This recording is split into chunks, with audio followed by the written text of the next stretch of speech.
karena memang kita hanya bicara tentang bagaimana tentang honorer. Di situ juga bicara tentang BKN. Bagaimana di dalam undang-undang ini tidak ada lagi istilah lembaga-lembaga non-kementerian disebutkan di dalamnya. Itu pun menjadi perdebatan kami di Panja ketika pembahasan ini. Jadi inilah beberapa hal yang perlu saya jelaskan bahwa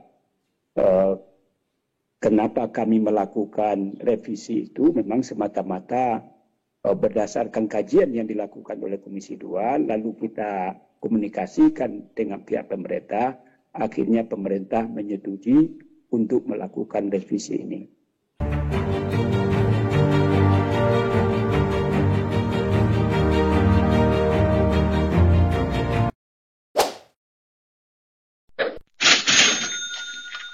Menjadi ASN P3K paruh waktu atau P3K part-time. Pasal tersebut di pasal 90 ada tertulis tenaga honorer, pegawai tidak tetap, pegawai tetap non-PNS, dan tenaga kontrak yang bekerja terus-menerus dan diangkat berdasarkan surat keputusan yang dikeluarkan sampai dengan tanggal 15 Januari 2014 wajib diangkat menjadi PNS.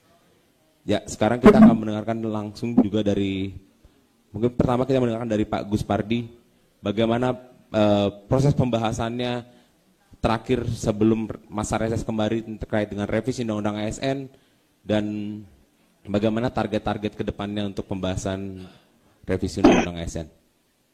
Untuk waktu dan tempat dipersilakan Pak Gus Pardi. Ya, Assalamualaikum warahmatullahi wabarakatuh. Selamat siang buat kita bersama.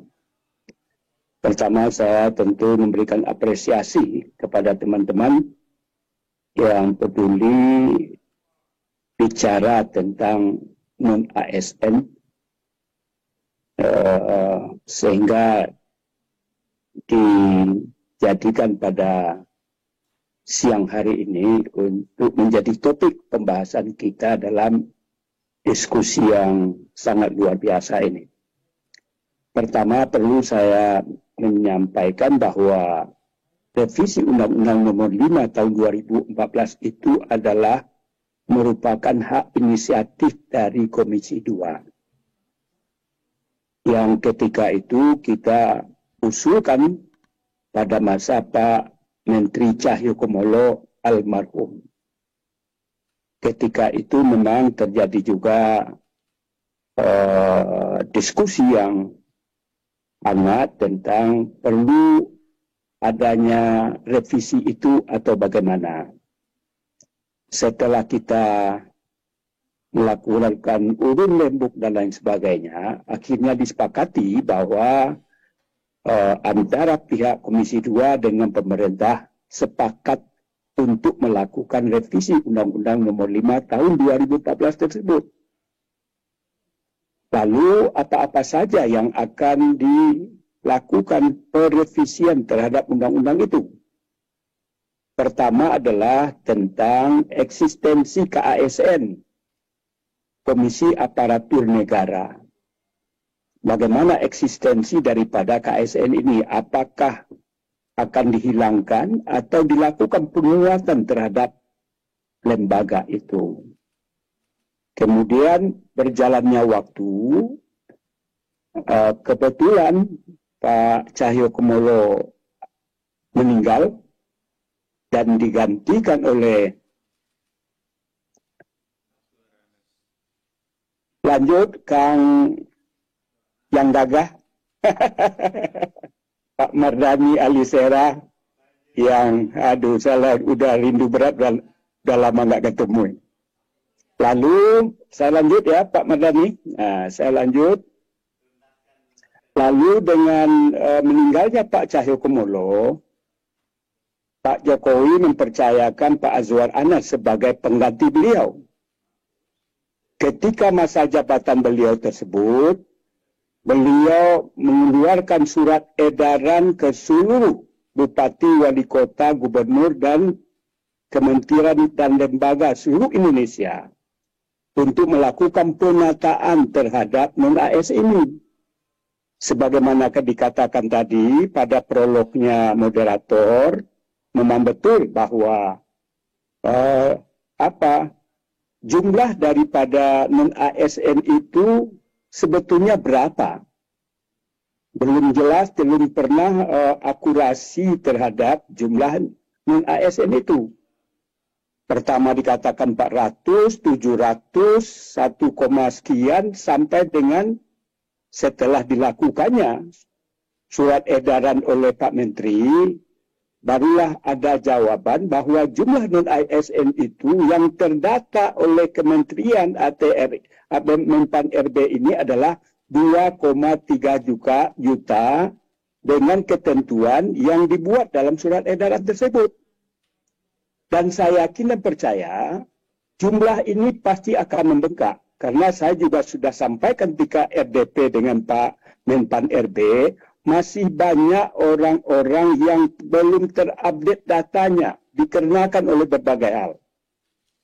Terlalu panjang untuk saya ungkapkan. Jadi saya tidak sampaikan, saya yakinkan jumlah 2,2 juta itu yang terdata oleh kementerian lembaga yang dikirimkan oleh kepala daerah, kabupaten kota, provinsi, kementerian dan lembaga tersebut. Nah, di satu sisi PP nomor 14 menyatakan bahwa bulan November itu tidak ada lagi namanya non-ASN atau honorer dan lain sebagainya, sebutan lain yang berbagai macam ragam pemakai non-ASN itu.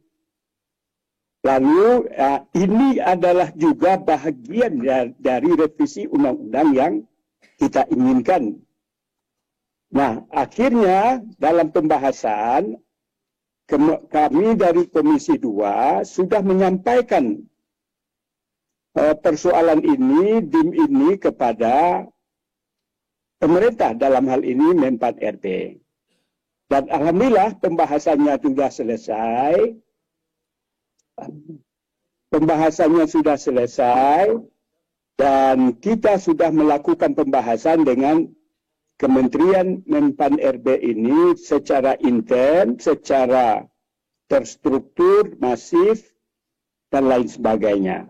Nah, alhamdulillah ketika pembahasan itu memang dimunculkan oleh pihak pemerintah bahwa sebagaimana dikatakan tadi, ada 7 klaster dan saya sebutkan tadi KSN. Yang kita bahas pada hari ini adalah tentang pegawai honorer. Mau diapakan 2,3 juta itu?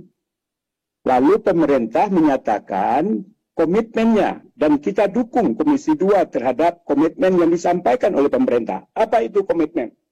Pertama adalah tidak akan melakukan PHK terhadap 2,3 juta itu. Alhamdulillah. Tentu sangat direspon oleh seluruh para honorer dan sebutan lain yang ada di kabupaten kota, provinsi, kementerian dan lembaga seluruh Indonesia.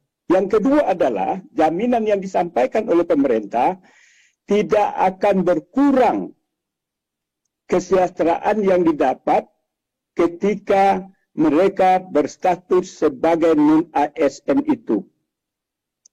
Yang ketiga adalah pihak pemerintah pun juga mengatakan bahwa dengan sikap yang demikian juga tidak akan mengelembung anggaran dengan solusi yang akan diterapkan di dalam revisi Undang-Undang Nomor 5 Tahun 2014. Nah, barulah ketika itu apa solusi daripada kebijakan yang dibuat itu? Maka diusulkanlah oleh Pak Menpan RB bahwa revisi undang-undang itu substansinya adalah semuanya akan menjadi ASN. Dengan model adalah menambah bentuk daripada polarisasi daripada ASN itu. Pertama adalah PNS. Yang kedua adalah P3 full time. Yang ketiga adalah P3 part time. Saya dulu juga pegawai negeri akademisi. Yang ketika itu sebelum diatur oleh Undang-Undang Nomor 5 2014 yang ada di pemerintahan itu hanya pegawai negeri sipil, tidak ada P3K. Sebetulnya P3K itu substansi daripada kehadirannya, filosofi kehadirannya itu adalah ingin memasukkan para swasta menjadi pegawai ASN yang bekerja secara profesional. Mereka bisa menjadi eselon 1, bisa juga di eselon 2 dan lain sebagainya. Itu maksud dan tujuan daripada keberadaan P3K ketika itu. Namun dengan perjalanan waktu, dengan dinamika dan persoalan yang muncul terhadap persoalan honorer atau non-ASN ini, sehingga langkah-langkah yang strategis yang diusulkan oleh pemerintah adalah bahwa orang-orang yang bekerja di 2,3 sebagaimana saya sebutkan tadi, itu tidak melulu semuanya masuk kepada P3K part-time. Tergantung dari tugas yang diberikan oleh pimpinannya kepada yang bersangkutan. Sesuai dengan tugas, fungsi, dan wewenang yang dimiliki. Bisa saja kalau seandainya pekerjaannya tidak membutuhkan dia harus hadir di kantor itu dari pagi sampai sore, kenapa harus dia dibelenggu di kantor itu? Jadi bentuk-bentuknya berbagai macam, tentu kita serahkanlah kepada pemerintah apa-apa saja bentuk daripada pekerjaan yang bersifat part-time itu. Nah, oleh karena itu, bisa saja guru di SMP dan SMA, karena dia mengajar bukan guru kelas. Dia mengajar guru pelajaran. Tetapi yang penting ada, bisa juga dengan orang-orang yang ahli di bidang programmer. Programmer, dia bekerja sesuai dengan apa yang diminta oleh pimpinannya. Itulah beberapa gagasan yang kita masukkan, dan alhamdulillah, pembahasan tentang revisi undang-undang ini sudah selesai kita lakukan di Komisi 2 bersama pemerintah sebelum masa sidang ditutup oleh pimpinan DPR. Namun karena kita menghadapi masa reses, sehingga kita menunda pelaksanaan daripada pandangan mini fraksi, yaitu pleno tentang penetapan daripada revisi undang-undang ini. Prinsipnya semua persoalan sudah kita bicarakan, semua masalah juga sudah kita selesaikan, tinggal hanya lagi ketok palu. Mudah-mudahan setelah masa reses ini, tanggal 15 akan mengakhiri masa reses, setelah itu dibuka masa sidang, dan setelah itu kami rapat internal, dan insya Allah tentu akan menjadwalkan kapan akan dilaksanakan pleno pengesahan terhadap revisi Undang-Undang Nomor 5 2014. Nah, kemudian tentu kita berharap janji-janji yang disampaikan oleh pemerintah terhadap hal yang saya sampaikan tadi, bahwa dengan adanya non-ASN 2,3 yang akan diakomodir, apakah di PNS, P3K full time, P3 paruh waktu tadi, prinsipnya adalah kesejahteraannya tidak berkurang, kemudian tidak akan di PHK massal, yang ketiga anggaran tidak bertambah akibat daripada kebijakan ini. Ini tentu sesuatu yang ditunggu-tunggu oleh para non-ASN, dan mudah-mudahan ini adalah kado yang sangat dinanti-nanti oleh para non-ASN yang jumlahnya 2,3 itu, dalam rangka menghadapi pelaksanaan ulang tahun Republik kita tanggal 17 Agustus 2023 ini. Barangkali demikian, mudah-mudahan pertemuan kita ini diberkati oleh Allah dan menjadi amal ibadah bagi kita bersama. Terima kasih. Assalamualaikum warahmatullahi wabarakatuh. Terima kasih Pak Gus Pardi untuk paparannya, untuk penjelasannya terkait dengan proses pembahasan revisi Undang-Undang ASN di Komisi 2 DPR RI. Selanjutnya kita ke Pak Aba. Kita mau dengarkanlah Pak Aba dulu. Bagaimana sebenarnya keinginan atau poin-poin yang sebenarnya ingin dituangkan oleh pemerintah juga dalam revisi undang-undang ASN ini, Pak, khususnya yang terkait dengan tenaga honorer. Silakan Pak, waktu yang tepat dipersilakan. Oke, baik. Terima kasih. Assalamualaikum warahmatullahi wabarakatuh. Pak Haji Mardani yang kami hormati, Pak Gus Pardi, Gaus, rekan-rekan media. Pertama-tama terima kasih. Tadinya Pak Menteri sebetulnya ingin hadir juga, tapi kebetulan ada acara dengan BPIP Pak di Banyuwangi, ya. Di Banyuwangi mungkin besok baru kembali, ya. Saya diminta mohon mudah-mudahan tidak mengurangi forum ini, rasa hormat kami. Ya, ya kami ingin menyampaikan, tapi kaitan dengan undang-undang ASN, saya kira tadi beliau-beliau sudah menyampaikan prinsip-prinsip dasar kenapa undang-undang ASN itu perlu kita ubah. Ya. Dan barangkali saya sebagai aparatur sipil negara punya harapan besar. Karena masa depan ASN dan masa depan negara itu salah satunya ditentukan oleh undang-undang ASN ini. Dan Pak Mardani, 3,9 juta status ASN kita itu adalah pegawai negeri sipil yang memiliki harapan karir, ya, di birokrasi pemerintahan. Karena orang masuk pemerintahan itu harapannya dia berkarir. Ya, berkarirnya dalam apa? Dalam jabatan pimpinan tinggi, bisa jadi dirjen, bisa jadi deputi, bisa jadi direktur, ya, yang memang karirnya dari ASN dari bawah. Kalau sekarang sistem karir itu beberapa jabatan sudah tidak lagi dari bawah, tapi orang bisa masuk dengan P3K menjadi dirjen. Nah, ini yang harus kita jaga sesungguhnya. Jangan sampai peluang JPT yang bisa diisi oleh P3K itu justru hanya menampung tadi aspirasi atau mewadahi gitu ya yang tidak sesuai dengan kompetensinya. Karena harapan P3K masuk menjadi ASN khususnya di jabatan-jabatan pimpinan tinggi karena dianggap ASN-nya belum ada yang bisa melaksanakan tugas itu. Asumsinya ya, asumsinya seperti itu. Nah, oleh sebab itu Bapak Ibu sekalian, ini ditunggu harapannya Pak, izin dari Dewan yang terhormat supaya bagaimana juga dipikirkan nasib pegawai negeri sipilnya yang masih 3,9 juta. Nah, itu saya kira juga menjadi hal yang cukup penting. Dua hal tadi lanjut yang disampaikan, tadi sudah disampaikan bagaimana substansi-substansi di dalam rancangan undang-undang aparatur sipil negara. Ya, walaupun sebetulnya kalau kita bicara di rancangan undang-undang aparatur sipil negara itu ada beberapa yang memang belum bisa diimplementasikan, Pak. Ya, sistem penggajian kita juga kita belum tuh, ya, belum merata, Pak. Padahal itu harapan yang paling besar.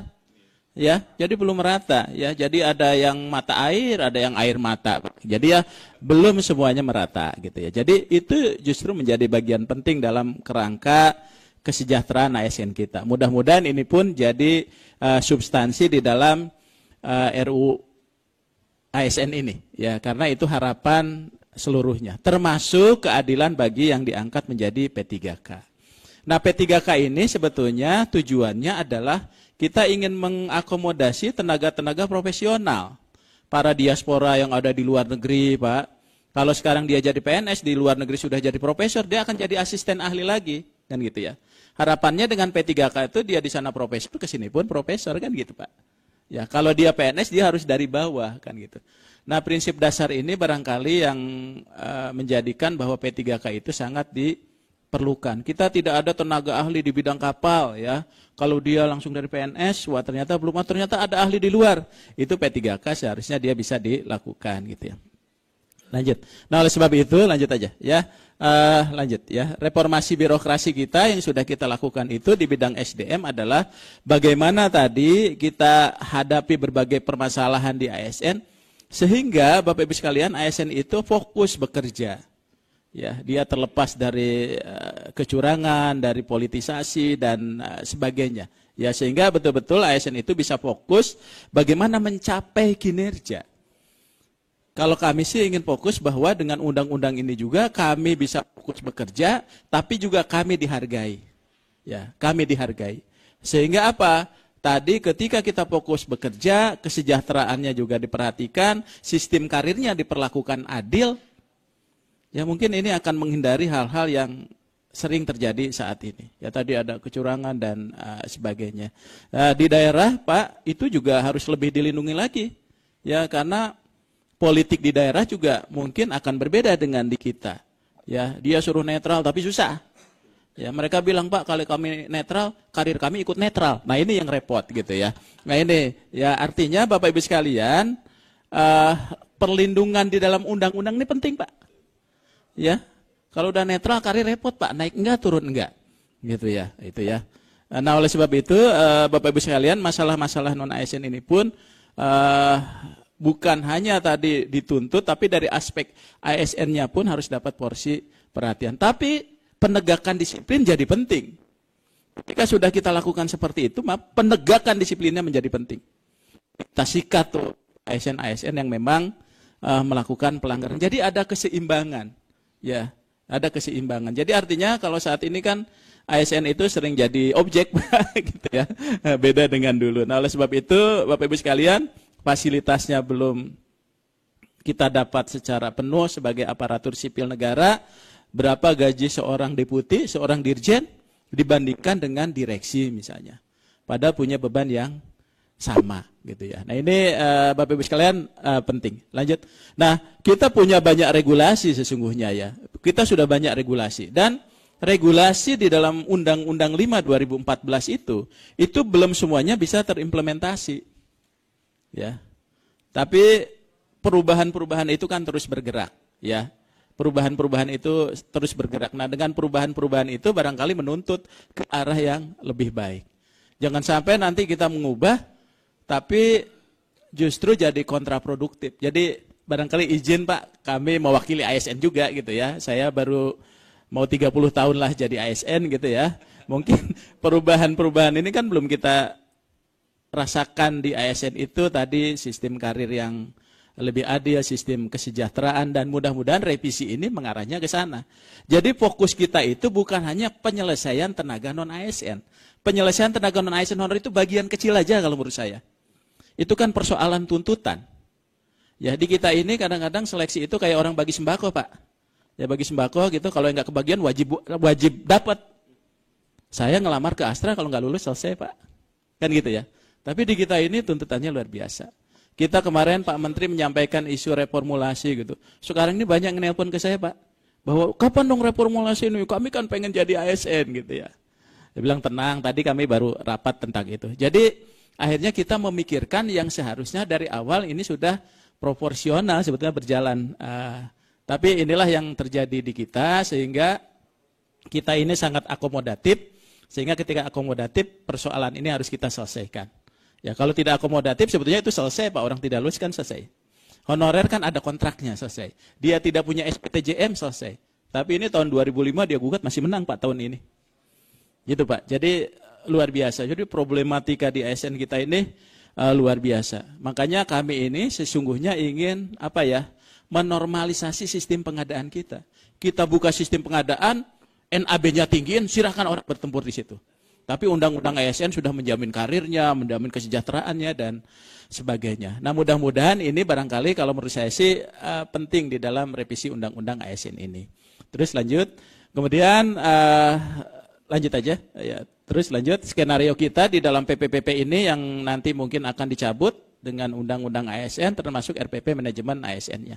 Lanjut, nah tadi Pak beliau yang terhormat Pak Gus Pardi juga sudah menyampaikan lanjut beberapa klaster di dalam undang-undang ASN. Ya, jadi penguatan KASN itu penting. Saya selalu sampaikan Pak, ASN itu bukan administrasi pengawasan, tapi fungsi pengawasan. Kalau administrasi pengawasan itu, Sekjen DPN akan melakukan, yang penting dapat rekomendasi selesai. Tapi apakah proses ini meritokrasinya jalan apa enggak? Jadi penguatan KASN itu di fungsinya Pak, ya, bukan di administrasi pengawasan. Kalau administrasi pengawasan akhirnya banyak yang lolos ke presiden, sebetulnya dari prosesnya itu bisa belum tepat. Kalau presiden salah menetapkan berarti kan bisa melanggar undang-undang. TNI Polri misalnya di tempat kejabatan ASN sebetulnya dilarang oleh undang-undang mereka, tapi dia masuk. Tapi kalau Pak Presiden sampai tanda tangan kan kasihan juga. Nah oleh sebab itu fungsi pengawasannya itu harus diperkuat. Ya, termasuk di dalam revisi ini salah satunya adalah ada peran DPR untuk memilih ya Pak ya. Kalau kemarin kan tidak ada, ya dia hanya di level eksekutif. Kemudian terkait juga dengan penetapan kebutuhan PNS P3K, saya kira kita memang harus hati-hati dalam menghitung kebutuhan dan harus ada pengendalinya. Ya, kalau tidak terkendali Bapak Ibu sekalian, ini peran PNS itu orang akan semaunya, ya, akan semaunya. Jadi anak, mantu, ponakan, cucu, bisa masuk semua. Nah, oleh sebab itu pengendalian itu penting. Termasuk tadi kesejahteraan, kemudian pengurangan ASN, yang mana menjadi ranah DPR, mana yang menjadi ranahnya eksekutif. Nah, ini juga mungkin porsi-porsi ini. Dan yang menarik adalah salah satunya pengangkatan tenaga honorer, yang ini menjadi PR kita bersama dan ini menjadi komitmen barangkali di DPR maupun di pemerintah. Lanjut, makanya inti dari ini adalah melakukan transformasi di dalam manajemen ASN kita. Ya, dari mulai penguatan budaya kerjanya ya sampai dengan bagaimana jika ada sengketa-sengketa di aparatur sipil negara. Ya, next. Nah, kemudian Bapak Ibu sekalian, di dalam jabatan ini juga terus lanjut, ini ada beberapa hal yang terkait juga dengan penataan jabatan, Pak. Jadi kalau kemarin ada JPT, ya, kemudian juga jabatan struktural, fungsional, sekarang ini 2 kelompok jabatan. Jadi ada manajerial, non-manajerial. Jadi kalau manajerial itu yang direktur, dirjen, dan sebagainya, itu jabatan-jabatan manajerial. Di luar itu dia masuk non-manajerial. Kalau dulu yang namanya manajerial itu fungsi dari jabatan. Kalau saya dirjen itu jabatan struktural, fungsi saya manajerial. Ya. Tapi sekarang diangkat Pak jadi kelompok jabatan, gitu. Ya, jadi dia kelompok manajerial dan non manajerial. Nah, kemudian ini juga terkait dengan pengangkatan tenaga honorer atau non ASN. Ini banyak kita tidak bisa pungkiri juga bahwa peran tenaga non ASN juga dalam rangka mendukung pemerintahan dan pelayanan publik itu cukup signifikan.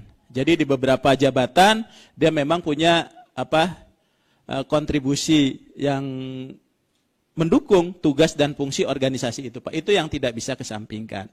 Nah, oleh sebab itu mereka kesempatannya ya tetap harus diberikan. Ya, karena walau bagaimanapun terlepas dari cara masuknya, dia tetap sudah masuk dan itu ada legalitasnya mereka masuk, walaupun ditetapkan oleh PPK masing-masing, oleh Satker dan sebagainya. Jadi dia punya peluang kalau menurut saya yang lebih besar. Nah, oleh sebab itu Bapak Ibu sekalian, tadi juga disampaikan oleh Pak Gus Pardi bahwa perluasan konsep PPPK ini jadi penting. Karena PPPK ini hanya untuk fungsional dan jabatan pimpinan tinggi utama dan media tertentu. Sementara tenaga non ASN itu banyak yang statusnya tidak memenuhi kualifikasi sebagai jabatan fungsional. Sehingga kami mengusulkan salah satunya boleh dong jabatan pelaksana juga P3K karena banyak teman-teman yang tidak masuk kualifikasi itu. Tapi pikiran kita harus diubah. Jangan sampai jabatan pelaksana itu hanya administratif. Saya bilang harus kita ubah nih. Saya misalnya pelaksana sarjana hukum, saya jago analisis hukum. Masa dianggap tidak kompeten? Kecuali dia jadi perancang dan sebagainya. Nah, itu sesuai dengan bidangnya dia tuh juga harus diberikan porsi sesuai dengan tugas fungsinya. Nah, oleh sebab itu Bapak Ibu sekalian, di dalam PP 49 itu disebutkan bahwa 28 November 2023 itu masa akhir penyebutan macam-macam, Pak. Kan ada tenaga honorer, ada Honda, honor daerah, Suzuki, Yamaha, macam-macam Pak gitu ya. Bahkan PTT, pegawai tidak, macam-macam Pak gitu ya. Nah, oleh sebab itu itu harusnya sebutannya itu harus tadi PNS dan P3K. Kalau dulu saya ke beliau, dulu kita simpel Pak, PNS, non PNS, selesai Pak. Yang punya bayar masing-masing di luar gaji PNS silakan, nggak pernah ribut. Sekarang begitu ada P3K, harusnya menyelesaikan masalah ya. Namanya itu menyelesaikan masalah dengan tidak bermasalah gitu harus gitu ya Pak ya. Nah, itu artinya Bapak Ibu sekalian memang tadi ada usulan kaitan dengan lanjut Mas ya. Kaitan dengan lanjut ya. Terus ya. Ya, tadi kaitan dengan ini termasuk tadi apa sih yang paruh waktu itu? Ini orang gempar kan kemarin dengan sebutan paruh waktu dan sebagainya. Prinsipnya Bapak Ibu sekalian, ini ada persoalan bahwa ketika kami melakukan seleksi Pak, orangnya diangkat tapi belum bisa bayar. Akhirnya dia tadi pengangkatannya. Ini persoalannya apa? Persoalan uang Pak, persoalan anggaran. Ya, persoalan anggaran. Saya dibayar 1 juta tetap harus kerja 1 bulan. Kalau dibayar 5 juta saya nggak mampu. Ya, berarti kalau terlepas dari sebutannya apapun, udahlah kalau Anda 1 juta seminggu 2 kali aja datang ke kantor. Sisanya Anda bisa usaha yang lain. Ini sebetulnya untuk masa transisi kalau menurut saya Pak Haji itu positif kalau menurut saya. Tapi sewaktu-waktu dia harus normal. Ketika anggaran sudah tersedia dan sebagainya mereka punya hak bekerja secara penuh. Tapi ini masa transisi kita sebelum ada pemenuhan, dia supaya tidak dikeluarkan, dia punya status yang jelas gitu ya. Boleh dong, oke kerjanya cuma seminggu, tapi bayarnya segini ya, kan gitu. Jadi itu adalah jalan tengah salah satunya dari problematika yang kita hadapi saat ini ya. Terus lanjut. Nah oleh sebab itu Bapak Ibu sekalian lanjut. Ya di sisi lain, ya lanjut. Ya di sisi lain bahwa saya selalu ditanya Pak, kami ini punya hak untuk jadi ASN. Saya bilang salah kalau punya hak. Hak itu diberikan untuk seluruh warga negara Indonesia. Bapak Ibu bisa bayangkan kalau ini tiba-tiba kita akomodir, Pak Mardhani punya putra-putri terbaik, saya punya, mau masuk, enggak Pak, formasinya sudah tertutup. Ya. Jadi jangan sampai juga kebijakan ini kita menutup putra-putri terbaik kita untuk jadi ASN. Walaupun di non-ASN juga banyak orang-orang yang hebat. Tapi yang fresh graduate dan sebagainya gitu, itu juga kan harus punya porsi dan kesempatan yang sama. Ya. Karena di dalam sistem meritokrasi itu, arahnya ke sana, baik PNS maupun P3K. Lanjut.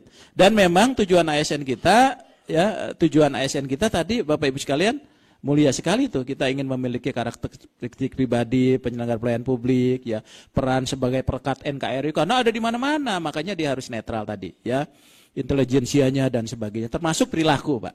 Ya termasuk perilaku. Kan ini luar biasa sebetulnya. Jadi kalau kita merekrut sembarangan, ini dampaknya tidak sesuai dengan ekspektasi negara. Ini kan ekspektasi negara terhadap ASN. Prinsipnya dia kompetitif dan sebagainya. Ya, nggak ada lagi tuh Bapak Ibu sekalian kalau ada orang sampai terjadi tadi, selalu mau orang BKN, orang Menpan saya bisa masuk, itu pasti bohong, unsurnya penipuan. Nggak akan pernah percaya. Jadi artinya tidak mungkin hal itu bisa terjadi. Ya, kalau dulu saya KKN masih bisa Pak. Dihajar KKN-nya jadi NKK masih bisa. Nolong kawan-kawan Pak. Gitu ya. Kalau sekarang udah nggak bisa lagi Pak. Jadi kalaupun ada orang yang membawa orang terus masuk, itu unsurnya kebetulan Pak. 5 orang saya janjikan, 2 orang masuk. Kebetulan Pak gambling. Ya, jadi hati-hati Pak gitu ya. Tapi jangan dilakuin Pak gitu ya. Itu contoh ya. Terus lanjut. Nah kemudian lanjut. Ya saya lihat dari komposisi kita masih 3,9 juta itu masih PNS Pak. Nah si PNS itu masih di sini, yang harus kita lindungi selain P3K tadi, karena dia sudah berkarir dari nol gitu ya, dari nol dia berkarir dan orang-orang hebat di sana pun di KKP, di kehutanan, ahli-ahli di bidang itu sangat banyak kalau menurut saya. Nah oleh sebab itu ini juga mungkin harus jadi perhatian kita dan fokus kita nanti adalah ke jabatan-jabatan fungsional Pak. Karena kalau karir di jabatan struktural itu hanya 8% dari struktur jabatan kita. Ya kita nggak bisa berebut jadi direktur semua, jadi dirjen semua. Makanya sistem karir kita itu yang 54%, termasuk yang akan narik ke yang 38%. Ya yang 38%. Terus lanjut, fokus kita memang masih di di bidang pendidikan dan kesehatan Pak. Karena itu kebutuhan dasar, layanan dasar yang harus diterima oleh masyarakat. Bapak Ibu sekalian, barangkali kalau kita lihat dari komitmen pemerintah, dari 2005 itu kita sudah mengangkat 1 juta lebih. Makanya tadi kalau di dalam data itu ada yang masih SD, SMP, itu peninggalan lama Pak. Nah, padahal tantangan kita ke depan ini juga masih luar biasa. Ya, terus lanjut. Nah makanya dari pendataan ini yang tadi 410.000, ketika didata ini bengkak Pak jadi 2,3 juta. Ya, jadi yang tersembunyi itu keluar semua tuh. Ya. Nah oleh sebab itu Bapak Ibu sekalian, kenapa pendataan ini dilakukan? Pertama, Bapak Ibu sekalian, kita ingin mengetahui berapa sih potensinya. Ya. Sebetulnya bukan asumsinya dengan pendataan ini akan serta-merta diangkat, tapi kita harus tahu dong potensinya. berapa sih jumlah sesungguhnya, sehingga ketika ada kebijakan pemerintah ada basis datanya. Bayangkan kita ngomong diangkat, tapi kita nggak pernah tahu tuh berapa jumlahnya. Iya kan? Ini juga 2,3 belum tentu loh Pak, karena ada juga yang tidak terdata. Saya yakin ini selesaikan masih akan muncul. Berapa jumlahnya kita juga nggak tahu. Ya yang tahu mungkin Tuhan yang Maha Kuasa Pak. Jadi sulit juga nih kita berapa jumlahnya. Nah oleh sebab itu Bapak Ibu sekalian, tapi yang paling penting adalah kalau kita konsisten dengan basis data ini, yang kita selesaikan itu yang 2,3 juta itu setelah dilakukan hal oleh BPK. Ya jadi jangan-jangan SPTJM-nya palsu nih. Kasihan yang orang kerja beneran. Itu juga penting Pak. Jadi prinsip keadilan juga kalau menurut saya itu jadi penting gitu ya. Jadi bukan semata-mata kita mengangkat, tapi prinsip keadilan juga penting. Nah ini dari jumlah ini. Nah oleh sebab itu tadi dengan beliau, dengan yang terhormat di Dewan gitu sudah menyatakan bahwa udah ini kita berjalan ini tapi hindari adanya PHK massal. Karena kalau ini juga kita lakukan maka tadi khawatir berdampak kepada pelayanan publik. Ya. Kemudian pendapatan mereka juga harusnya tetap dong gitu ya. Kemudian juga tidak ada, tapi jangan ada pembekakan anggaran yang tiba-tiba negara kinerjanya biasa-biasa aja ASN-nya, tapi uangnya bengkak. Nah, yang terakhir ada regulasinya yang memayungi itu. Ya, sehingga nanti untuk dampak keuangan dan sebagainya itu bisa kita lakukan dengan baik dan masih tetap memberikan kesempatan pada XTHK 2. Terus lanjut ya. Nah kemudian lanjut aja, ya lanjut. Kemudian kita fokus kita Pak di sektor pendidikan, kemudian yang sekarang kita buka untuk PNS, kesehatan dan penegakan hukum yang PNS. Ya jadi pendidikan dan kesehatan itu menjadi prioritas karena memang kemarin serapan kita juga tidak terlalu banyak kalau lihat di tahun 2022. Lanjut, ya 2022 Pak serapan kita tuh kecil Pak. Jadi untuk tenaga kesehatan, kemudian juga untuk guru, ya itu rata-rata hampir 80%. Ya, jadi target kalau tahun ini kita bisa menyerap, mungkin 1 juta guru itu bisa terserap. Tapi yang paling prihatin adalah untuk yang seleksi tenaga teknis lainnya. Itu hanya 46%. Ya, 46%. Nah, makanya kemarin apakah ada kebijakan dan sebagainya terkait dengan peningkatan ini. Nah, ini setelah kita petakan, sedikit lagi ya, Mas Marta ya. Yang setelah kita petakan lanjut. Ya, setelah kita petakan itu lanjut, Mas. Ya. Itu ada pertama apa yang jadi problem kita untuk ngangkat tenaga non ASN? Pertama, belum terpenuhinya kualifikasi dan kompetensi dalam jabatan. Ya. Misalnya sekarang jabatan itu rata-rata D3 Pak untuk jabatan fungsional. Ini masih ada yang SMP, masih ada yang SMA. Ini gimana nih? Nah, ini persoalan kita juga. Nah, oleh sebab itu karena tadi terbatas itu, maka jabatan-jabatan itu juga terbatas. Ya, jadi tidak semua bisa diisi oleh tenaga non-ASN karena di undang-undang itu sudah dikunci. Ya, kemudian juga terbatasnya anggaran ya untuk pembayaran penghasilan P3K, rendahnya tingkat kelulusan P3K. Jadi kita buka yang lulus itu sedikit, padahal sudah kita afirmasi, bahkan sampai 40%. Ya, bahkan kita berikan nilai-nilai tambahan, seleksi tambahan dan sebagainya. Nah, kemudian yang keempat adalah tidak ada standar seleksi. Ketika saya menyeleksi di Pemda, itu asal aja tuh. Coba kalau di awal mereka merekrut tenaga non ASN itu ada standarnya, ada kualifikasinya, ada kompetensinya, mungkin agak lebih mudah Bapak Ibu sekalian untuk bisa merekrut mereka. Nah, oleh sebab itu Bapak Ibu sekalian, ini juga berdampak salah satunya tadi tenaga non ASN itu kalau ikut seleksi hanya ingin di daerah-daerah kota aja, ya daerah tertentu aja, sehingga ke daerah terpencil nggak ada pelamarnya.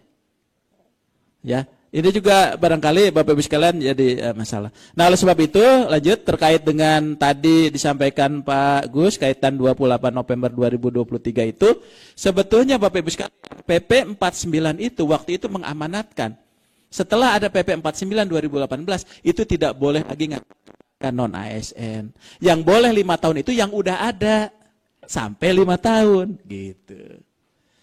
Jadi 2018 itu nggak boleh ngangkat lagi. Jadi yang boleh kerja itu tenaga non ASN atau honorer itu yang di situ sampai 2023 supaya dia di dalam masa itu makanya dulu almarhum Pak Cahyo Kumolo itu mengeluarkan surat mengingatkan ini bentar lagi habis nih. Ya, nah dari situlah baru mulai harusnya begitu 2018 ini kita selesai tidak merekrut menyelesaikan yang sisa itu. Tapi bukannya nyisa tapi tambah gitu ya. Nah itu Pak persoalannya. Dan nambahnya kalau nambah itu 100 200 ini nambahnya 2 juta lebih ya gitu ya. Nah itu yang jadi persoalan. Dulu tercacar 600 Pak. 2005 600 jadi 600.000 Pak. Ya, ya gitu ya. Jadi ini. Nah ini Bapak Ibu sekalian lanjut izin Pak ini Pak Mardani, Pak Gus dan Bapak teman-teman sekalian. Akhirnya kita mengeluarkan surat. Rupanya mendekati November itu ada yang instansi yang udah nyetop untuk bayar tenaga honorer. Ya, sementara kita dengan DPR kan sedang membahas nih kira-kira seperti apa. Akhirnya tadi Pak Menteri sesuai dengan tugas, fungsi dan kewenangannya, ya kami diskusikan juga dengan BKN, dengan instansi terkaitnya bahwa kita keluarkan surat bahwa tetap supaya instansi itu menghitung dan mengalokasikan anggaran untuk pembiayaan tenaga non-ASN. Jadi di sini suratnya sudah ada, sudah kami sampaikan, khususnya yang terdaftar dalam basis datanya BKN. Dan dia tidak mengurangi, tapi tidak boleh mengangkat lagi. Tapi tidak boleh mengangkat lagi, ada BLU-BLU yang rumah sakit dan sebagainya kekurangan dokter. Kalau dia mau merekrut PNS susah Pak, boleh nggak kami bayar sendiri, itu problem lagi kan gitu. Nah ini mungkin ketegasan untuk regulasi yang seperti ini menjadi penting. Lanjut, kemudian lanjut cepat sedikit. Kemudian ini kaitan dengan izin Pak 2023 ini kami siapkan formasi hampir 1 juta ya Pak ya. Tapi juga keseluruhannya ini belum juga terserap karena kenapa? Ini belum lagi nanti seleksi kemudian yang lulus pasti juga ini akan berkurang lagi. Nah harapannya memang harus ada kekhususan tadi. Terus lanjut. Nah akhirnya dari jumlah 1 juta itu penetapan kita hanya 572 Pak. Ya, 572.000. Ya jadi tidak pernah secara penuh karena instansi memperhitungkan masing-masing anggaran yang dimiliki oleh instansinya. Nah barangkali ini Bapak Ibu sekalian upaya-upaya kita, lanjut Mas, upaya-upaya kita yang kita lakukan dalam rangka penyelesaian tenaga non-ASN termasuk surat yang disampaikan oleh Pak Menteri tadi kepada seluruh PPK, kementerian dan lembaga supaya tadi tetap menjaga ketenangan teman-teman itu bekerja karena saat ini di Dewan dengan pemerintah sedang membicarakan untuk penyelesaiannya. Jangan sampai ini kelewat November ternyata alokasi anggarannya sudah ditutup, mereka sudah tidak bisa bekerja dan sebagainya. Saya kira itu Pak, izin Bapak Ibu teman-teman sekalian beberapa poinnya yang dapat kami sampaikan. Mohon maaf kalau ada yang kurang berkenan, kami kembalikan ke Mas Marta. Assalamualaikum warahmatullahi wabarakatuh. Baik, terima kasih Pak Aba untuk pemaparannya. Nah itu kita ke Pak Mardani, tentunya kita menantikan juga penyelesaian dari penuntasan lah langkah-langkah dari Komisi 2 DPR RI terkait dengan revisi undang-undang ASN ini. Silakan Pak, waktu dan tempat dipersilakan. Kasih. Izin Kang Aba, Buya masih gabung kali ya. Bismillahirrahmanirrahim. Assalamualaikum warahmatullahi wabarakatuh. Alhamdulillah, Allahumma sholli ala Sayyidina Muhammad. Amma ba'd. Selamat siang dan salam sejahtera untuk kita semua. Apresiasi Media Center ngangkat tema yang hot ya. Biasanya teman-teman honorer udah langsung tuh. Wah, keren nih. Ya, paling nyambung sama teman honorer.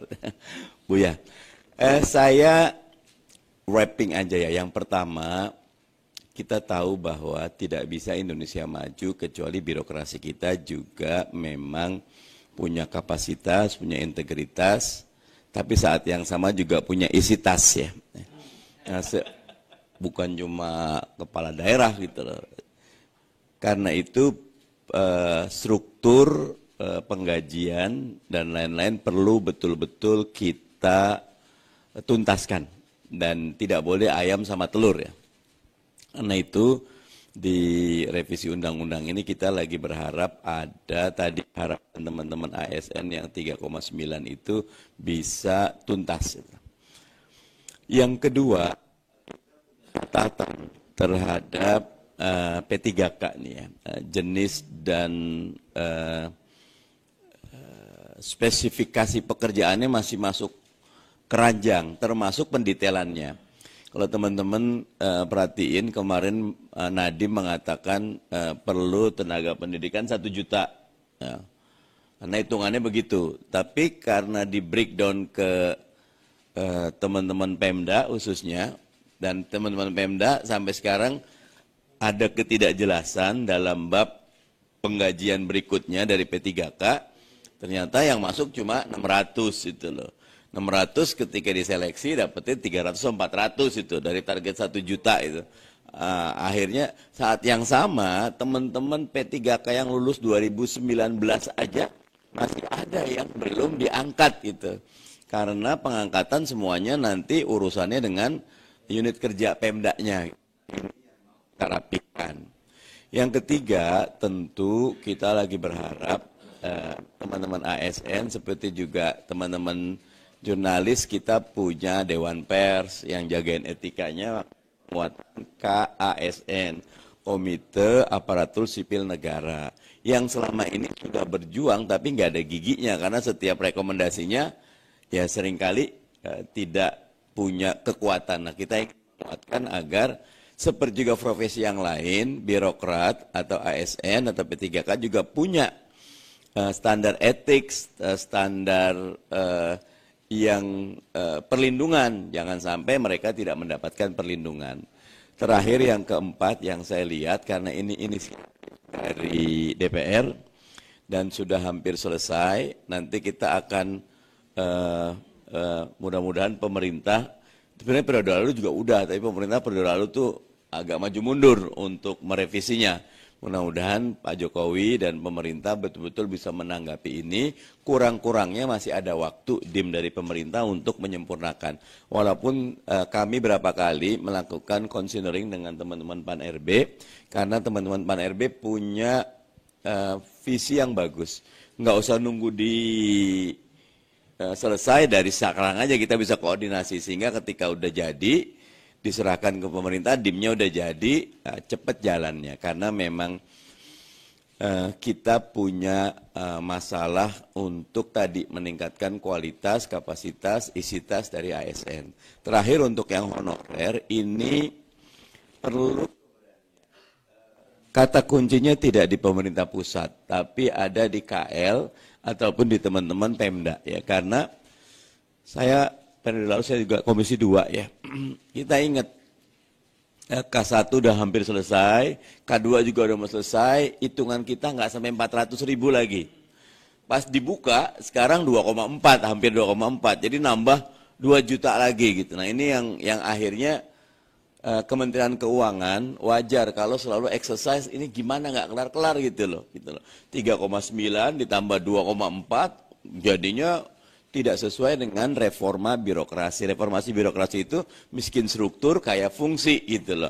Apalagi Pak Jokowi udah pokoknya eselon 34 hilang gitu loh. Nah itu banyak yang kebingungan 34 hilang karena di unit-unit kayak Surabaya yang Pemdanya itu besar gitu loh, penduduknya banyak, ketika 34 nggak ada, mereka sulit gitu loh. Nah makanya kritik kami tidak bisa penyelesaian ini melalui parsial, tapi dia harus integral dan menyeluruh. Kita sudah punya desain besar reformasi birokrasi, tapi sayangnya sejak zaman Pak Yusuf Kala dulu, periode lalu, itu belum tuntas. Mudah-mudahan semuanya bisa kita akomodasi di rancangan undang-undang ASN yang baru.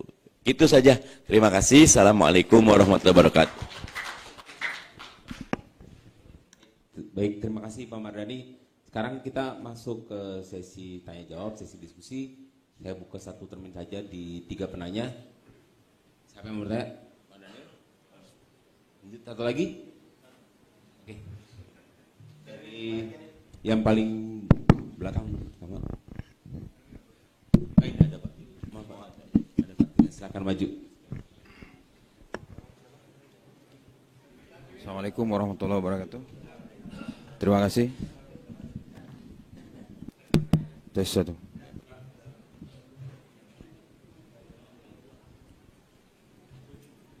Ya, terima kasih. Saya Daniel dari Harian Terbit.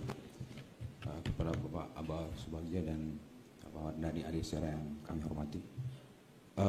Dari tahun ke tahun kalau kita melihat perkembangan pengangkatan ASN yang terkesan masih saja kurang gitu ya, terutama memang yang digarisbawahi adalah untuk di tenaga pendidikan dan kesehatan gitu. Nah, yang terbaru adalah kekurangan guru di beberapa daerah itu kan sampai ratusan dan ribuan gitu. Jadi kira-kira apa dari upaya dari DPR untuk mempressure agar memang generasi-generasi di daerah itu tidak lari ke kota dan mencari pekerjaan-pekerjaan swasta, kemudian sudah tidak ada keinginan lagi untuk menjadi tenaga pengajar gitu ya. Nah, kemudian yang saya garis bawahi tadi Bapak Abang Subagja, untuk kalau dijadiin ASN tidak mau lagi ke pelosok-pelosok gitu, sehingga di pelosok di daerah-daerah kekurangan. Tapi yang saya tahu di dalam undang-undang bahwa kalau memang sudah diangkat sebagai PNS, itu kan harus patuh untuk ditaruh di lokasi mana saja gitu kan, seperti itu. Nah, ada korelasi yang kita lihat bahwa banyak sekali warga negara kita sendiri di usia produktif itu malah pindah warga negara. Ini kan ada hubungannya dengan carut marutnya birokrasi di negeri kita yang masih jauh lah dari kata ideal gitu ya. Dan dari satu sisi ada banyak sekali pemberitaan soal penyerapan anggaran yang masih minim di daerah. Padahal apa susahnya sih, kan berbeda dengan misalnya persoalan outsource dana harus diserahkan ke orang-orang yang tepat, yang bisa dipercaya. Tapi kalau soal anggaran itu kan yang umum kita tahu, kan kita tinggal memberikan saja hak-hak orang itu. Kenapa susah sekali gitu? Jadi itu aja, terima kasih.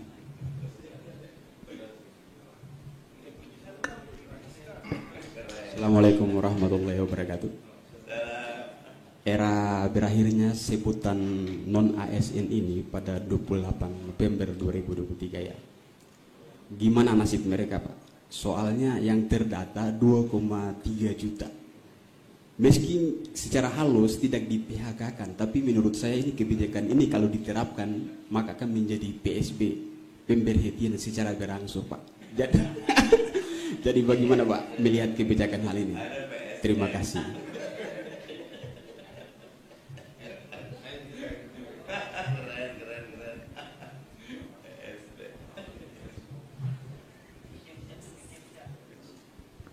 Ya, selamat siang. Saya Fahri dari Medcom ID. Pak Mardhani, Pak Aba, Pak Gus Pardi. Saya mau melanjutkan soal tenaga honorer di guru gitu ya, di bidang guru. Sebelumnya kan juga tadi sudah sempat disinggung, ada juga target dari Kemendikbud soal perekrutan 1 juta guru honorer menjadi P3K ya. Nah, di Kemenpan RI memang sejauh ini untuk pengajuan formasi seleksi 1 juta guru honorer menjadi P3K ini sudah berapa jumlahnya gitu yang diajukan dalam formasi ini. Karena terakhir kita dapatkan dari Mendikbud masih ada sekitar 500, baru ada 500 ribuan yang terseleksi gitu. Apakah kendala-kendalanya ini bisa disebutkan Pak Aba, dan sudah ada koordinasi dengan Kemendikbud gitu. Terima kasih.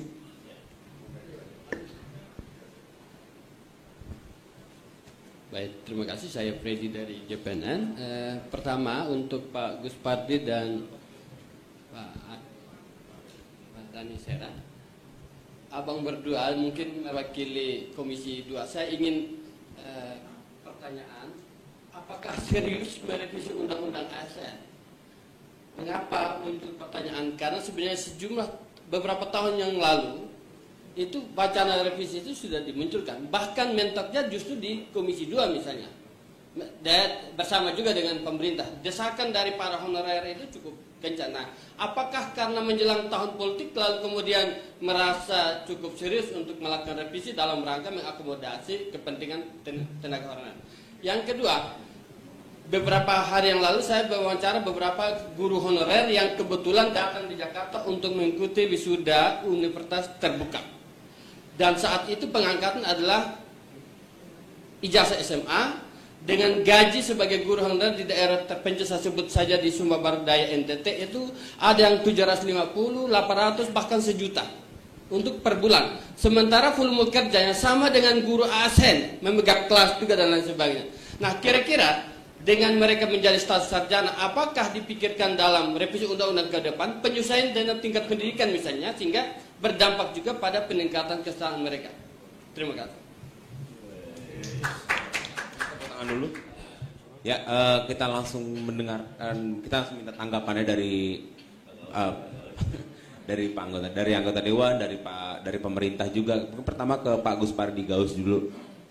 Ada beberapa pertanyaan yang memang langsung ke Pak Gus Pardi juga tadi tentang guru, tentang nasib yang tentang guru di daerah yang mungkin sesuai dengan latar belakang Pak Gus Pardi juga sebagai akademisi, pernah menjadi akademisi. Bagaimana Pak? Iya, ASN dan akademisi. Bagaimana sedikit Pak pandangannya Pak terkait hal ini, dan bisa saya menjawab juga Pak Gus Pardi bagaimana keseriusan Komisi 2 DPR RI. Terima kasih. Bahwa revisi undang-undang itu adalah merupakan hak inisiatif dari DPR Komisi 2. Tidak ada pretensi revisi ini dikarenakan oleh adanya desakan-desakan oleh siapapun.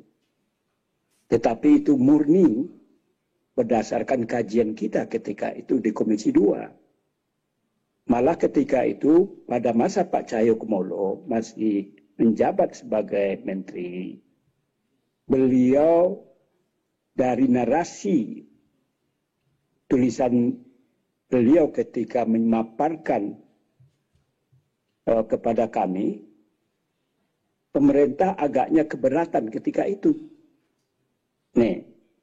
Tetapi berdasarkan berjalannya waktu, kemudian kita lakukan kajian, pendalaman, diskusi, pendekatan, akhirnya pihak pemerintah menyetujui terhadap perevisian itu.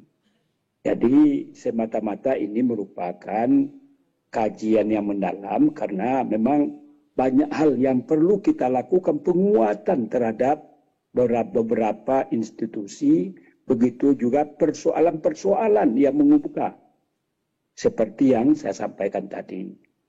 Malah saya terlalu panjang untuk saya ungkapkan karena memang kita hanya bicara tentang bagaimana tentang honorer. Di situ juga bicara tentang BKN.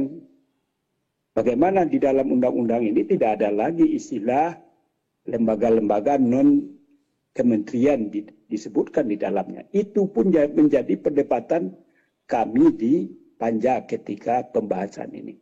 Jadi inilah beberapa hal yang perlu saya jelaskan bahwa kenapa kami melakukan revisi itu memang semata-mata berdasarkan kajian yang dilakukan oleh Komisi 2, lalu kita komunikasikan dengan pihak pemerintah, akhirnya pemerintah menyetujui untuk melakukan revisi ini. Yang kedua adalah berkaitan tentang honorer guru. Memang kalau tidak ada honorer ini, pemerintah saya katakan kelabakan. Terutama terhadap guru-guru yang bekerja di pelosok-pelosok, jangan lihat Jawa. Itu kasihan kita kalau menjerit dan menangis kita kalau bicara kita tentang eksistensi keberadaan guru di pelosok-pelosok. Malah ada satu satuan pendidikan, hanya satu pegawai negeri. Selebihnya adalah honorer yang gajinya tidak layak. Malu kita untuk mengungkapkan pada rapat ini, pada diskusi kita ini. Jadi sebetulnya saya tidak mau ungkapkan semuanya karena keterbatasan waktu. Jadi artinya apa? Memang revisi ini adalah merupakan keniscayaan dalam rangka bagaimana masa depan para guru-guru yang honorer, para tenaga teknis dalam berbagai hal. Sebetulnya mereka mengabdikan dirinya sudah puluhan tahun. Tetapi harapannya adalah bagaimana dia diangkat menjadi ASN. Ada kepastian hukum bagi dirinya. Di sisi lain lagi adalah pemerintah daerah yang merupakan raja-raja kecil, ketika mereka diangkat menjadi kepala daerah, dia membawa itu tim suksesnya. Ini yang menjadi persoalan. Harapan kita 2018 sebagaimana dikatakan tadi tidak ada lagi pengangkatan. Ternyata sampai detik ini saya yakin masih ada kepala daerah yang mengangkat dan memberhentikan orang yang tidak sejalan dengan keinginannya. Dulu juga dalam rapat ini saya ungkapkan kepada Pak Menteri. Beberapa kasus saya sampaikan.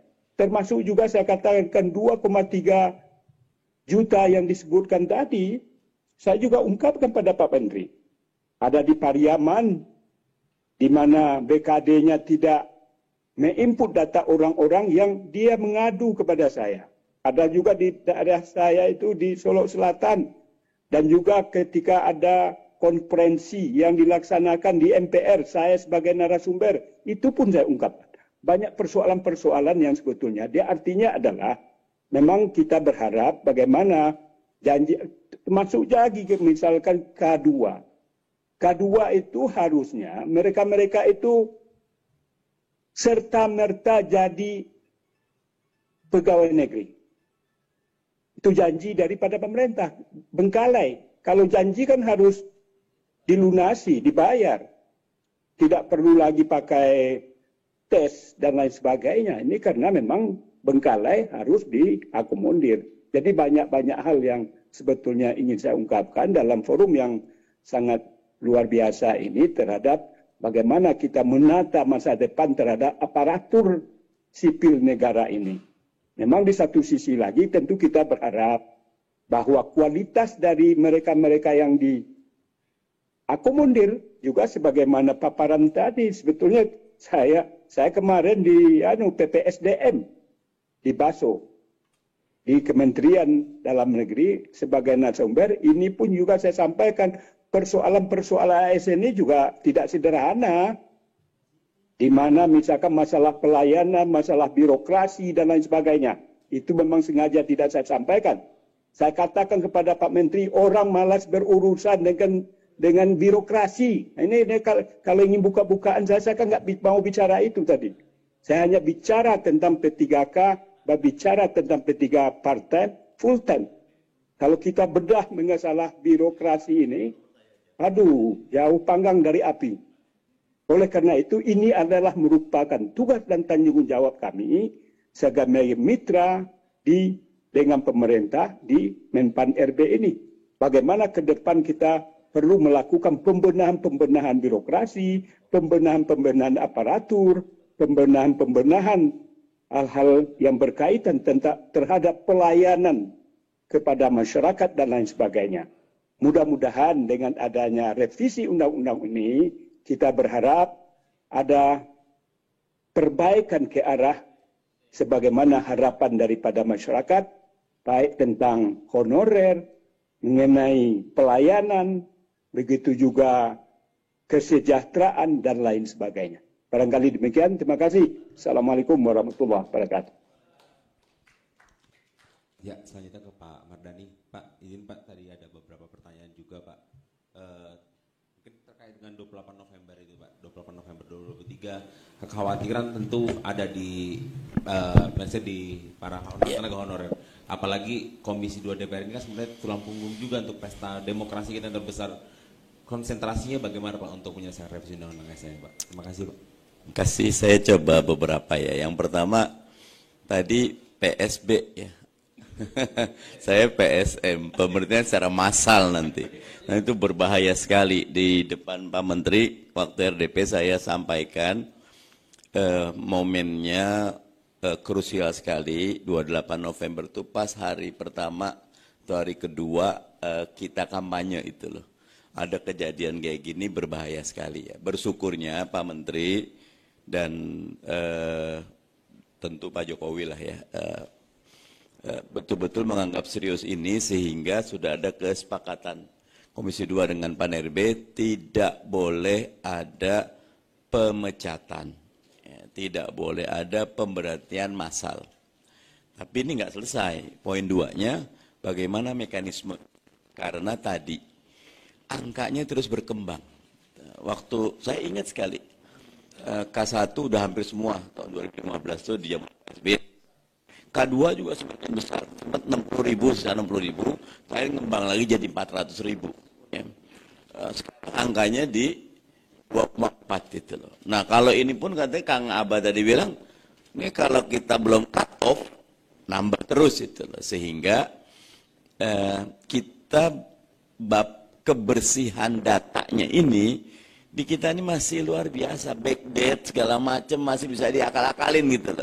Kayak yang korupsi kemarin udah pakai e-katalog juga masih bisa korupsi. Kreatif gitu loh, kreatif nyusahin diri buat saya. Nah jadi politik sudah ada. Tinggal kami lagi ingin koordinasi dengan Kementerian Keuangan. Salah satu aktor utama di bab ini Kementerian Keuangan. Ketika Kementerian Keuangan menggeser beban P3K itu ke Pemda, itu Pemda kalang kabut. 2016-2017 mereka tadinya semangat, tapi 2017-2018 ternyata DAU-nya gak jelas gitu loh. Akhirnya mereka merasa dibohongin, selebihnya mereka nggak mau gitu loh. Mau walaupun Nadiem minta 100 juta, mereka nggak mau buka karena ketika besar nanti mereka yang PAD-nya kecil ya nggak mungkin bisa jalan. Nah ini harus selesai. Nah saya masuk ke isu kedua. Isu kedua, pemerintah tidak boleh menganggap pendidikan dan kesehatan itu spending, dia investasi. Kalau spending itu artinya belanja, buang uang. Kalau investasi itu enggak. Kalau kita jagain pendidikan dan jagain kesehatan masyarakat, akan maju masyarakat. Saya masuk 100.000 rupiah satu semester. Beasiswa Super Smart saya 125.000 itu. Untung 25.000, sekarang nggak ada yang kayak begitu gitu loh. Karena makanya tuh mudah-mudahan dilapangkan kubunya kalau buat saya. Itu luar biasa zaman Pak. Karena itu ini nggak bisa urusan Pan RB, nggak bisa urusan Kementerian Keuangan. Presiden harus turun tangan. Ya kalau enggak, ya akhirnya ayam sama telur. Kami protes, kan memang begini, open bidding, Sumbawa, NTT, Papua, 80% orang luar yang ditempatkan ke sana 1 tahun 2 tahun, kita pindah itu. Sehingga kita bilang lebih baik kita harus menghargai local wisdom. Nggak boleh diseragamkan semuanya gitu loh. Nggak boleh semuanya disentralkan. Memang keren sih ya, SCT, automated Tesla gitu loh. Nggak jalan juga loh gitu. Yang diperlukan bukan hasil tes IQ-nya, tapi kecintaan mereka gitu loh. Nah, sekarang udah mulai bagus. Pan RB udah, dengan kemarin kami rapat terakhir tuh Pan RB, BKN, Kementerian Keuangan udah setuju ada insentif khusus buat yang di 3T. Itu bagus, dan kalau bisa 2 kali atau 3 kali lipat. Jangan hitung persentase, harus lebih besar. Tapi tiketnya memang nggak pintunya nggak ditutup, nggak bisa lagi pengen 1-2 tahun pengen pindah gitu loh. Dan akhirnya berantakan. Nah jadi poin 2 itu. Terakhir dan DPR serius, tetapi pemerintah masih maju mundur. Kenapa? Di beban keuangan. Efek di beban keuangan, kenapa?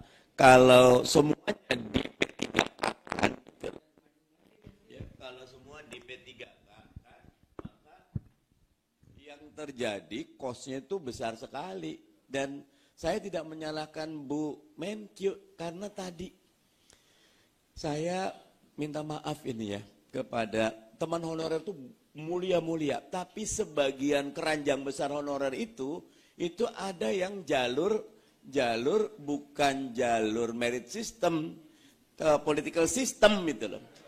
Saya ke Maros, Kabupaten Maros, periode lalu nih, periksa periode lalu. 2018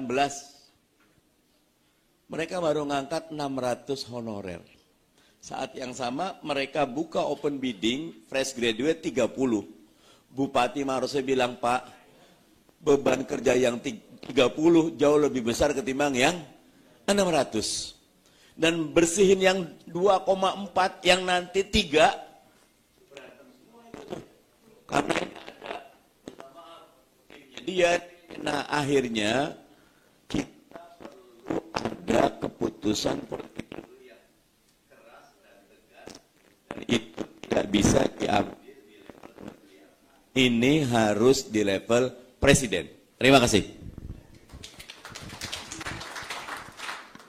Ya, silakan Pak Aba untuk dijawab beberapa pertanyaan. Juga tadi khususnya soal kondisi ASN juga yang di daerah sedikit minim ataupun mereka juga banyak yang tidak mau, Pak. Silakan, Pak. Iya, jadi fenomenanya Bapak Ibu sekalian, jadi kemarin itu banyak kekosongan teman-teman daerah itu karena yang di daerah ini dia melamarnya ke tempat lain. Padahal dia sudah bekerja di situ. Ya, jadi yang di sini jadi banyak yang lowong, Pak Haji. Ya. Jadi banyak yang lowong, dia tidak melamar ke situ. Ya, Pak Buliwet lah pokoknya. Nah kemudian yang PNS itu, kalau PNS itu sebetulnya agak mendingan gitu ya. Jadi kalau PNS itu, kalau penempatan ke daerah masih mending karena dia jaminannya lebih jelas walaupun tidak terlalu besar gitu ya. Jadi artinya memang ini salah satu upaya kita mungkin tahun depan kita mempertimbangkan untuk yang PNS juga gitu ya. Untuk pemenuhan termasuk pemenuhan tenaga dosen itu kita juga sudah banyak yang mau pensiun Pak, yang guru-guru besar kita gitu ya. Nah kemudian ini barangkali Bapak Ibu sekalian yang jadi problem kita yang penempatan di daerah-daerah terpencil. Tadi salah satunya disampaikan Pak Mardhani kaitan dengan insentif dan sebagainya, mungkin itu yang jadi pertimbangan. Kemudian tadi 28 November, makanya kami sudah mengeluarkan surat itu, mudah-mudahan nanti ada percepatan juga dari DPR untuk payung hukumnya Pak. Ya, tapi yang jelas tadi tidak boleh ada PSB juga nggak boleh Pak ya, penderitaan secara bertahap, penderitaan secara bertahap ya Pak, itu ya Bang ya tadi ya. Jadi kita punya komitmen untuk ini tidak terjadi ya, walaupun kita agak nabrak regulasi ya, mudah-mudahan ini bisa tapi setidaknya dengan surat kita itu sesuai dengan fungsi dan kewenangan Kemenpan bisa membuat tenang lah teman-teman. Sekarang kan banyak yang sudah galau dan sebagainya gitu ya. Mudah-mudahan dengan surat kita itu bisa mereda itu. Kemudian guru kemarin itu 1 juta hanya 255.000. Kenapa guru kurang? Karena guru itu adalah jabatan yang diotonomikan. Jadi itu merupakan kewenangan dari pemerintah daerah. Jadi PPK-nya itu, pejabat pembina kepegawaian itu yang bisa mengangkat, memindahkan, memberhentikan, itu ada di gubernur, ada di bupati Pak. Ya, jadi kalau mereka tidak mengusulkan, kita nggak bisa memaksa. Nah kemarin itu kerjasamanya sejauh mana kami dengan Dikbud? Kami kemarin bikin regional Pak. Jadi model penetapan formasi kita ada terbalik. Misalnya Jawa Barat ngusulin 10. Lah kenapa 10? Di sini kan ada 50 nih, usulin 50. Ya, jadi agak terbalik logika formasi kita kemarin. Biasanya kita motong, kemarin kita suruh tambah. Dan nanti di dalam kegiatan kami penetapan formasi tanggal 3 Agustus besok kami akan, mungkin Pak Menteri juga akan memberikan apresiasi terhadap daerah-daerah supaya ada stimulan gitu Pak Haji ya, kita akan berikan penghargaan bagi instansi yang memang tadi punya komitmen kuat untuk penyelesaian guru. Yang sekarang aja hanya 299.000 yang masuk ke kita. Ya. Jadi kalau penyelesaian selanjutnya mungkin kita butuh untuk pemenuhan 1 juta itu sekitar 300.000 guru lagi ya yang harus direkrut. Jadi dengan Dikbud kita selalu bekerja sama, khususnya data-data yang masuk ke dalam data yang ada di Dapodiknya Kementerian Pendidikan Kebudayaan dan Ristek. Nah kemudian bagaimana nih teman-teman mekanisme tadi, mereka sudah bekerja keras, mereka sudah mengajar dengan status SLTA kemudian kuliah. Nah ini tentunya ketika mereka masuk seperti juga dulu 2005 gitu Pak. Jadi mereka pun yang sarjana ya dia masuk ke 3A ketika pengangkatan di tenaga honorer dulu THK 1. Nah ini pun sama, berarti nanti mereka begitu nanti ada seleksi, ya maka dia bisa gunakan yang sarjananya sepanjang dia ada kesesuaian, ya supaya nanti formasinya yang diusulkan oleh Pemda itu bukan lagi formasi SMA, nanti terkait lagi dengan Pemdanya, jangan sampai yang terjadi saat ini yang di tenaga honorernya ABCD, dia ngusulkin formasi ke kita DEFG gitu ya, jadi nggak nyambung. Ya, setidaknya minimal mereka itu bisa melamar kesempatan. Ini kesempatan melamar aja nggak bisa. Nah itulah yang kita dorong, kualifikasi mereka itu apa, kita siapkan kualifikasi sesuai dengan mereka Pak. Nah nanti kita, kalau kita lakukan afirmasi, pertama dia sudah berapa tahun di situ. Karena kalau mereka lakukan murni seperti yang fresh graduate, saya yakin nggak akan dapat. Gitu ya. Ya Pak ya, kemungkinannya kecil Pak. Tapi untuk bekerja, mereka pasti sudah bisa bekerja ya. Gitu ya. Jadi kalau menurut saya sih ini memang perlu perlakuan yang berbeda, tapi kita tidak mengesampingkan kualitas, karena kualitas itu jadi penting. Setelah ini kita akan tinggikan tuh NAB untuk yang fresh graduate itu supaya penyeimbang Pak. Ya, jadi ada keseimbangan di dalam kapasitas dan profesionalitas orang yang bekerja di birokrasi pemerintah. Itu Pak dari saya. Kasih. Baik teman-teman, itu akhir dari diskusi kita hari ini. Tentunya harapannya adalah bagaimana proses revisi undang-undang ini bisa semakin baik ke depannya dan menghasilkan regulasi yang memang tepat dan demi kesejahteraan ASN kita di masa mendatang. Baik, terima kasih semuanya. Terima kasih Pak Guspardi, terima kasih Pak Mardani, terima kasih Pak Aba. Saya tutup diskusi hari ini. Terima kasih.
Pemirsa dulu baru saya tanya.